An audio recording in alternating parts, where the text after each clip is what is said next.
Hi and welcome to another story, and today we have part 2 of Secrets by Jacqueline Wilson, continuing from chapter 3. Treasure. The first few days I got scared every time there was a knock on the door in case it was Mum ready to take me back. I got scared a lot because Nan is seriously popular and everyone keeps popping round to have a natter with Rita. That's Nan's name. Everyone treats my Nan like they want to be her best friend. She got nearly 200 Christmas cards. Patsy and I counted them. Nan sticks them up all over the walls with blue tack so they look like festive wallpaper. Nan does Christmas so beautifully. There's a big tree with glass balls and sugarcane candy and tinsel and fairy lights and a fairy doll tied to the top. She's got wings and a wand with a little silver star. Loretta's baby Brittany absolutely adores the Christmas tree. I pick her up and walk her around and round and she waves her little hands. She likes the fairy doll best of all, reaching up to try and take hold of her, cheeping like a little bird. Yes, darling, the fairy, I go, and I whirl her round as if she's got the fairy wings and is flying through the air. Shall we make a fairy wish, Brittany? I say, and I whisper in the tiny whirls of her ear. You want your cousin Treasure to stay here for ever and ever, don't you? I nod my head vigorously, and she nods too. I make a bulgy, bug-eyed face, as if I'm wishing like crazy. Brittany laughs, and I go, ping, as if the fairy doll has really waved her pipe cleaner wand. You shouldn't keep picking her up like that. She'll only whine when you strap her back in her baby chair, said Loretta. She doesn't always like me playing with Brittany. Loretta sometimes gets fussed when Nan picks her up. Loretta likes to do everything herself, so that Brittany likes her best. It's a bit silly, though, because she's always tired out, with dark circles around her eyes.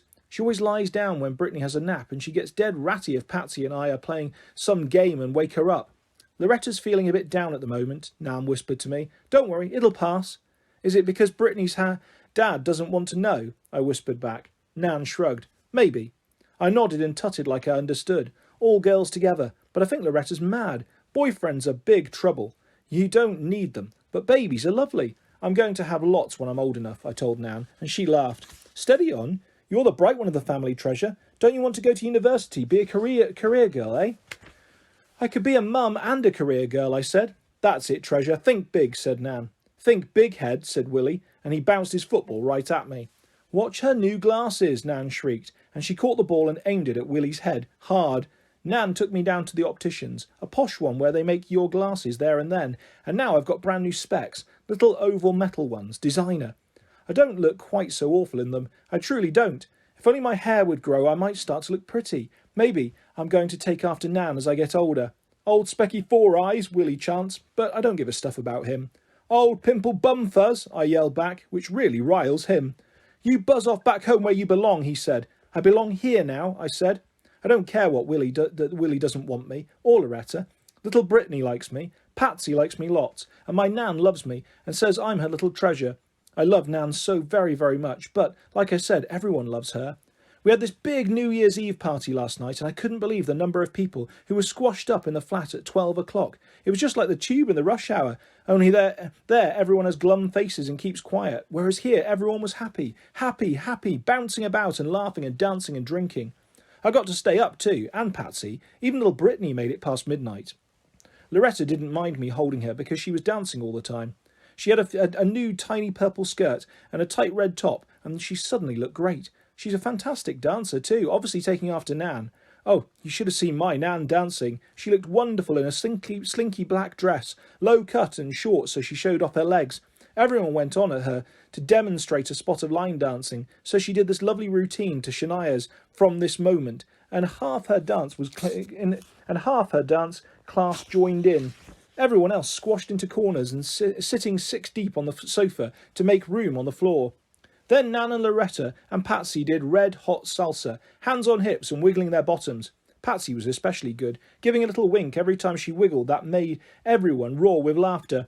Nan danced on her own to Tom Jones' Sex Bomb, and everyone clapped like crazy and said Nan was a sex bomb all right. They wanted her to go on and on, but Nan insisted everyone dance to ordinary disco music. She did too, but sort of fancy, so you still couldn't take your eyes off her. She saw me watching and beckoned me up onto the floor with her and danced me around and round with her, quicker and quicker until I started wheezing and my glasses steamed up. I had to have a little puff of my Ventolin. Then, and Nan said I should maybe make it easy. But then it was midnight and we all jumped up and down and screamed, and there was so much kissing. Willie kissed me. But he kissed every girl in the room. He'd been drinking a lot of lager, and then he had pink champagne at midnight. I had some pink champagne too, half a glass full. Felt as if all the little pink bubbles were fizzing in my head. Then the phone started ringing, and I got scared in case it was my mum. But it was just my Auntie Dolly, Nan's second eldest, ringing up from Wales. Then Uncle Wayland rang from Sydney in Australia, and then some cousins rang, and then some of Nan's friends. The phone kept ringing and ringing. I got so used to it, I stopped jumping every time and thinking it was Mum. In fact, a very strange thing happened.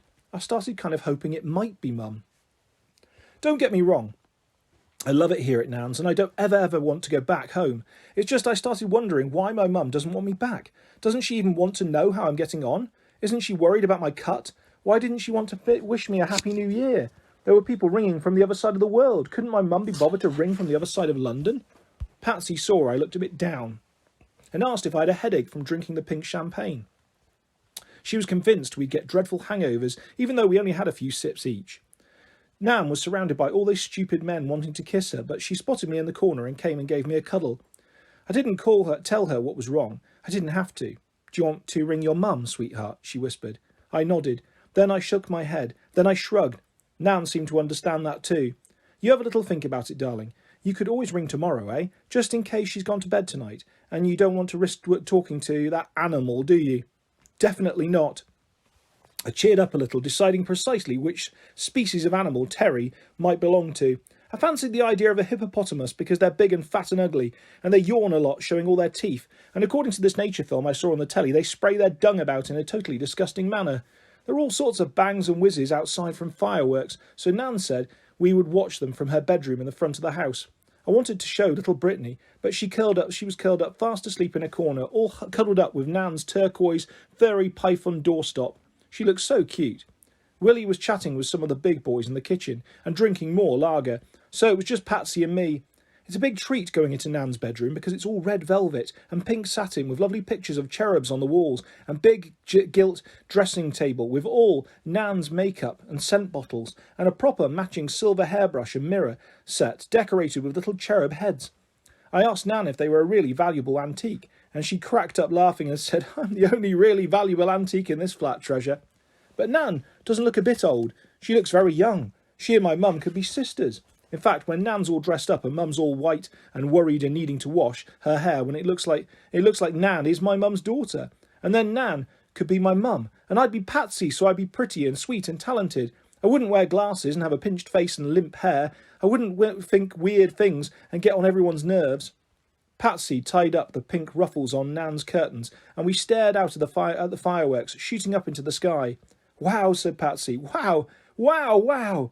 She started to get on my nerves. She sounded like a little dog. The fireworks were so beautiful they made my chest ache. I shook every time another rocket exploded. I stared until my eyes went blurry. Are you crying, Treasure? Patsy asked, peering at me in the dim light. Of course not. You are. Does your forehead hurt? It's okay. It must be so weird being all stitched up like that. How come they use that ugly black thread?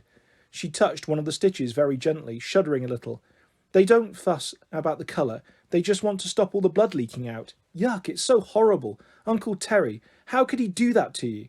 He's done worse. He's not Uncle Terry, though. He's nothing. I'm Auntie Patsy. Yeah, right. We've done all that bit. Another rocket exploded. Another and another. The whole sky raining pink and green and gold. And Patsy did her dainty little doggy. Wow, wow, wow. It's better than bonfire night, isn't it? She said, leaning against me. I wonder who's letting them off. I suppose it's all those posh knobs up at the Parkfield. She said the name slowly and softly, but with great emphasis, as if it was the most special place in all the world. Forget London, New York, San Francisco, Sydney. Parkfield's the place. I humoured her. Where's Parkfield? It's this estate, not council. It's private, huge, and you should see the houses. They're enormous, with masses of bedrooms and bathrooms. Mum says some have got swimming pools in the basements. Imagine. That's where I'm going to live when I'm grown up, Treasure. Oh, yeah? Well, I could, if I make it in the showbiz. All these actors and singers and dancers live up at Parkfield. That actress from EastEnders, she lives there now. There was a whole feature about her in OK magazine. Mum showed me. I'm going to get in OK one day. Maybe for my wedding, eh? And I'll wear white, of course. And me and my husband will sit on thrones and tell you what, Treasure, you could be my bridesmaid. I leaned my forehead against the cold glass, letting her prattle on while the fireworks flashed. What about you, Treasure? What sort of wedding are you going to have? Shall I be your bridesmaid? I'm not ever going to get married, I said. Why not? Patsy misunderstood. You'll maybe grow up to be prettier, and you could wear contact lenses. I don't want to get married. I don't want a stupid, scary, mean old husband, thanks. Patsy thought about it. You'll need a career then, she said. What do you want to be, eh? I don't know. I've known what I want to be, and I've known I want to be a dancer or an actress or a singer since I was 3, Patsy said proudly. She waited. Hey, I didn't mean it to sound like I was showing off. I know, Treasure, you can be some big posh business lady who earns a fortune. Mum says you're dead brainy, much brainier than me, okay? Then you could live in Parkfield too. We could have adjoining houses, you and me. Yeah, sure. Dream on, Patsy. You might get to live in the posh Parkfield. I haven't got a chance. Chapter 4. India. Dear Kitty, I don't think I like this year one bit. It's no better than the last year. It's worse. I've broken my resolutions already. In fact, I broke the first resolution within 10 minutes. I was supposed to go on a diet. Sensible eating for sparky kids. It's a book. One of my mum's friends wrote it. She's got this son, Ben, and he's fat too. He gets called Big Ben at school. Mum thought Ben and I might bond because of this, and so she invited them to our New Year's party. I want you to be a good little hostess and have a special eye on Ben, said Mum. Oh, Mum, that's so mean. I don't want to get stuck with any boy, especially Ben, I wailed. I made a make-out I can't stand boys. If I'm honest, I suppose this is because they mostly can't stand me. Anne Frank and I are poles apart on this one. She was ever so popular and had heaps of boyfriends. I haven't ever had any. Ben and I have never really hit it off. He used to push me off my toddler bike when we were little, and he once tore the head off my Barbie doll deliberately. I hadn't seen him for a year or two and wondered if he might have improved. Mum said he was fatter than ever and utterly refusing to go on his mum's diet. I decided we might have something in common after all. Ben certainly was wonderfully enormous, stuffed into a big denim shirt and combat trousers. They were supposed to look baggy, but they were very close-fitting on Ben. I did my best to be a good hostess. I offered him a drink and several snacks and tried to make small talk. The talk got smaller and smaller, threatening to dwindle into silence. I asked him what subjects he liked most at school, and then wanted to know his favourite television programmes and what type of mobile phone he had. Look, is this some dumb questionnaire? He said. No, I was just trying to make conversation, I said, mortified. You don't have to hang around me, India. I don't mind, I mumbled. Yes, but I do, he said, and he went off and started chatting to Phoebe. Phoebe is my mum's favourite model. She's a year younger than me, but she acts like she's ages older. She has a mass of wonderful soft black curls, big eyes with long lashes, and she's tiny. She is so beautiful it makes me ache to look at her. Even Mum softens when she speaks to Phoebe. Her voice goes all gooey and sickeningly sweet. Thank goodness Dad doesn't go on a bundle on Phoebe. She looks like a Bambi with a wig on, he whispered to me the first time we met her. I got the giggles so badly I snorted and stuff came out of my nose. I looked for Dad at the party, but he didn't seem to want me hanging around with him either. He had a bottle of whiskey in one hand and Wanda's au pair friend, Susie, in the other.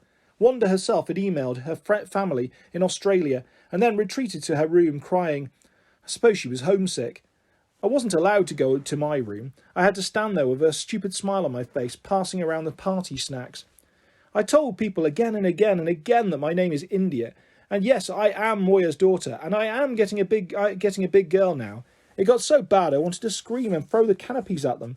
I snacked a lot myself. Caviar looks like baby blackberries, so I expected it to taste sweet. I took a big bite and wrinkled my face in disgust. Mum said it's an acquired taste, but I don't think I'll ever acquire a taste for rotting fish. Mum got a black bead of caviar stuck between her front teeth. I didn't tell her. At 12 o'clock everyone went mad and started kissing. Ben kissed Phoebe. He didn't kiss me. Dad kissed me, and some of Mum's friends kissed me, and one silly man picked me up and whirled me around and round, and then got very red in the face and had to sit down. Mum frowned at me as if it was my fault. Mum did her fair share of kissing too. The black bit of caviar had gone. Some sad person had stuck it in their tongue. Yuck, yuck. I looked closely at all the smiling men, trying to spot which one. Don't peer like that, India, Mum hissed. And then there was a loud swoop, and bang, and Mum clapped her hands like a little girl. Firework time, she cried. Goody, goody. She ushered everyone into the garden to watch. She'd hired a firework man to do a special display. We had to stand behind the little picket fence for safety, so we were uncomfortably huddled together. I saw Dad making the most of this with Susie. I wish she hadn't come to the party. I wanted Dad to myself. Mum was bobbing about in the distance. I edged further and further away from her. I knew it would annoy her if she saw me standing all by myself.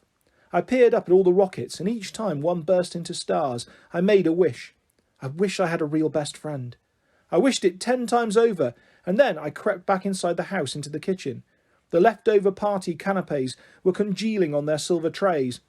Blow sensible eating. I'm not a sparky kid, I muttered. I ate every single honey-glazed sausage and asparagus tip, and quail's egg and goat's cheese tartlet, and Thai chicken stick, and even the caviar canapes. And then I went to the fridge and got a big carton of Loasley vanilla and ginger ice cream and ate the lot. Then I went up to bed. I wasn't sick. I felt sick, and I got up in the night to go to the bathroom just in case. The party seemed to have finished because it was quiet downstairs. It was very noisy in Mum and Dad's bedroom. They seemed to be having a serious quarrel about Susie. I felt so lonely.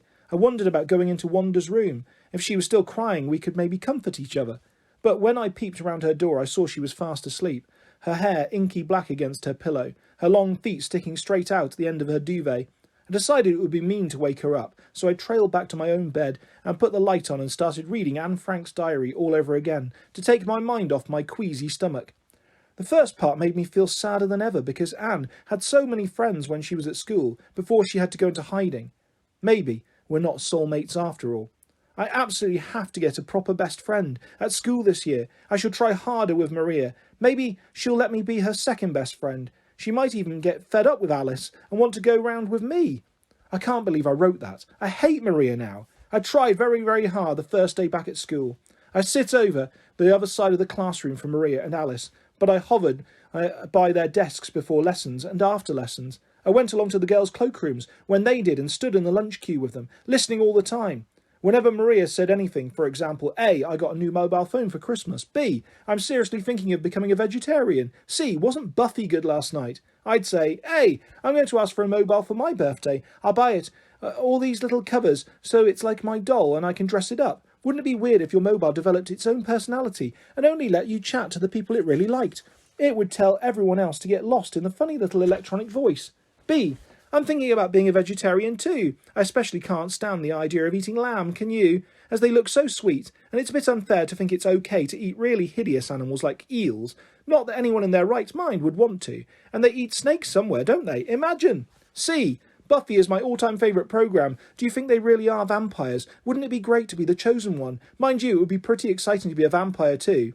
I thought my replies were a lot more interesting than Alice's, which were A, you're lucky, B, me too, C, yeah. But somehow Maria didn't seem to think so. She started off the day nodding and smiling, but by the time we were packing our bags ready to go home, she was shaking her head and frowning all over her face. She didn't say anything, and when I said goodbye, she said goodbye back. Alice said goodbye too, but then she added, and good riddance, the moment I turned my back. Maria went, Alice, like that, but she burst out laughing. They both did. I walked across the playground with my head held high, pretending not to have heard them. I shan't go near them tomorrow. I've never been that keen on Alice, but I thought Maria might be different. I'm the one who's different. I wish everyone didn't think I'm weird. Wanda was waiting for me, leaning against the railings and inspecting her nose in her pocket mirror. She hasn't put on an ounce of weight with all the chocolate she eats, but she hasn't half got spotty. Maria and Alice brushed past us, giggling like anything. Why are you blushing, India? Said Wanda. I'm not, I said stupidly. Wanda held her mirror up. I saw a flash of boiled lobster girl. I've been running. I'm hot, I said. Though it was so cold, I was huddled right up inside my duffel coat. It's part of the school uniform. Unlike every other girl in the school, I actually like the old-fashioned uniform, especially the duffel coat. Dad always calls me his little Paddington Bear when I wear it. Well, he did. He doesn't call me anything now. He doesn't seem to notice me most of the time. When he does, I just seem to get on his nerves. He came across me sitting on the stairs reading Anne Frank's diary. He tripped over me, actually. He asked if he'd hurt me, and I shook my head, although he did a bit. I think I've got a bruise on my bottom where his foot accidentally kicked me. I can't be sure, though, because I never have a proper look at my bottom. It's too depressing. So, why are you looking so miserable, then? Dad said, peering down at me. I sighed deeply, wondering where to start. I hoped Dad would sit down beside me, but he stayed, looming over my head. I began to tell him about Maria and Alice, but after a sentence or two he started fidgeting. I'm sure you'll all make friends again soon. Why don't you ask them both round to play, said Dad, starting to go downstairs. We don't play, I said, offended. And I haven't ever been friends with Maria. That's the point. I haven't got a proper friend at my horrible old school. Well, maybe you'll be going to a new school soon, said Dad. I peered at him, trying to see his face in the gloom of the stairwell. He didn't sound as if he was joking. What did he mean? A new school? I suddenly got tremendously worried. Maybe Dad and Mum were planning to send me to a boarding school. Perhaps they'd got sick of me being in the way. Miranda goes to a boarding school now. She wanted to go. She loves the Harry Potter books and thought the whole boarding school idea would be wonderful, but she positively hated it at first. She wept buckets, tanks, a whole swimming pool. The letter she wrote to me was all tear-stained and smudgy. OK, she says it's not so bad now. In fact, last time she wrote to me, she said it was great. She hasn't actually written for ages now. I've written 3 times in a row. I would hate to go to boarding school because I'm sure I wouldn't fit in. You have to play team games, and I'd never get picked. The teachers would doubtless make squashing remarks, and all the girls would gang up on me. But if I went to Miranda's boarding school, she'd look out for me. She's got a new best friend now, I know, but maybe I could be her old best friend. Perhaps boarding school wouldn't be quite so bad. Can I go to Miranda's boarding school, Dad? I asked, as he got to the bottom of the stairs. He stopped and stared at me. What? He seemed to have forgotten what we were talking about. He often does that nowadays. Can I go to Miranda's boarding school? I repeated. My voice sounded funny. I got a little bit scared talking to Dad now, even though he's my favourite person in all the world. It's because he can suddenly get so grumpy, growling at me like he hates me. He growled this time. For God's sake, he exploded. He didn't quite say that. He said something much worse. Do you think I'm made of money? Do you know how much that flipping boarding school costs per term? He didn't say flipping either. If you want to go to that school, then there's no point asking me. Ask your mother. I don't want to, Dad, not really. It was just you said I might be going to a new school. I was getting all worked up, tears spilling down my cheeks. Dad used to cuddle me when I cried, and mop me with his big hanky and call me his little weepy Winnie. But now he just sighed irritably. Don't turn on the waterworks, India. You're not a baby. Forget the school. You'll probably be fine. Oh, do stop it. I'm the one who should be blooming crying. Or words to that effect. Dad stalked off, leaving me snivelling on the stairs. I don't know what he's on about. I hate the way he started to be so horrid to me. Mum's always been horrid, even though she's all smiley, sweet talk.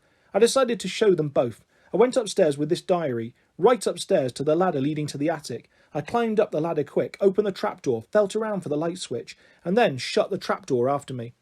It was like my own Anne Frank's secret annex. Well, not exactly. It was just our attic, with the water tank and heaps of clothes and old furniture and trunks and boxes of books. I've been up there a couple of times with Dad when we first moved here. Dad said he might turn it into a special playroom for me, but he's never got round to it. Mum uses it now to store her old Moya stock. I flicked through the silly, skimpy little tops and trousers, holding them up and pulling faces. I scrumpled the tiniest, tightest dress into a little ball and then kicked it into the corner of the loft. I stuffed several others at the back of an old chair to make a cushion, and then I sat down heartily, bouncing up and down for a bit. Then I curled my legs up and wrote my diary. I wrote and I wrote and I wrote. Then I listened. I was waiting for Wanda to start calling for me. Then Mum. Then Dad. If my rumbling tummy was anything to go by, it was way past supper time. I wished I'd thought to bring some kind of provisions with me. I thought of the Mars bars hidden under my pillow, and my mouth watered so much I nearly dribbled. I wrote some more. I waited. I wondered if I simply couldn't hear the outcry downstairs. I lay down and stuck my ear to the crack of the trapdoor. I could just make out a very distant buzz of television and a sudden small swoosh of a tap in the kitchen. Why were they placidly watching television and making coffee? Why weren't they running all over the house calling for me? Eventually I heard the slap shuffle of Wanda's silly teddy bear slippers. She was obviously starting to search for me. No, she wasn't. She went into the bathroom and ran a bath. I'd been missing for hours and hours and hours. I could have been butchered by a burglar, raped by a robber, abducted by aliens.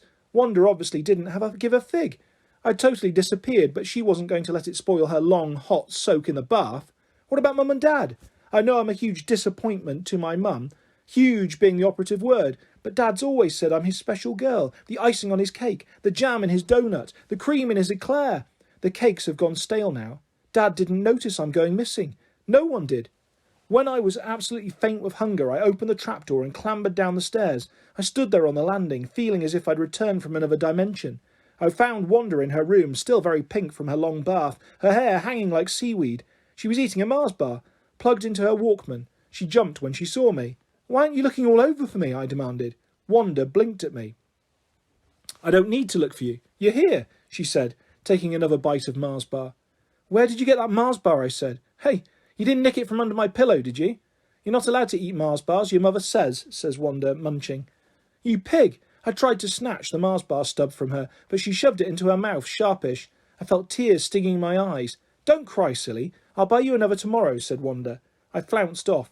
They were tears of frustration and despair, but Wanda would never understand. I went downstairs. Mum was pacing up and down the hall, jabbering into the phone. Look, this is serious. I don't care what time it is. You jolly well listen to me, she declared. God, I'm going out of my mind. But she wasn't going out of her mind because I'd gone missing. It was just some crisis about her stupid clothes. That last batch of t-shirts is entirely the wrong shade of purple. I want a deep purple, practically blackberry, and these are almost lilac. Too twee for words. She put her hand over the phone and cocked her head on one side inquiringly. Yes, darling, she mouthed.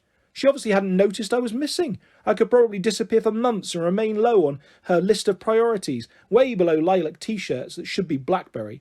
Dad hadn't noticed either. He was slumped in front of the television watching Who Wants to Be a Millionaire. He didn't look up when I went into the room. I don't think I love him anymore. I don't love anyone. Oh, dear Kitty, I wish you were real. And that is where we will leave part 2 of Secrets by Jacqueline Wilson. I'll be back soon with the next part of this fantastic story and lots more stories and videos coming your way very soon. If you'd like to subscribe or hit a like, that's always appreciated. Thanks for listening, guys. Take care. Bye-bye.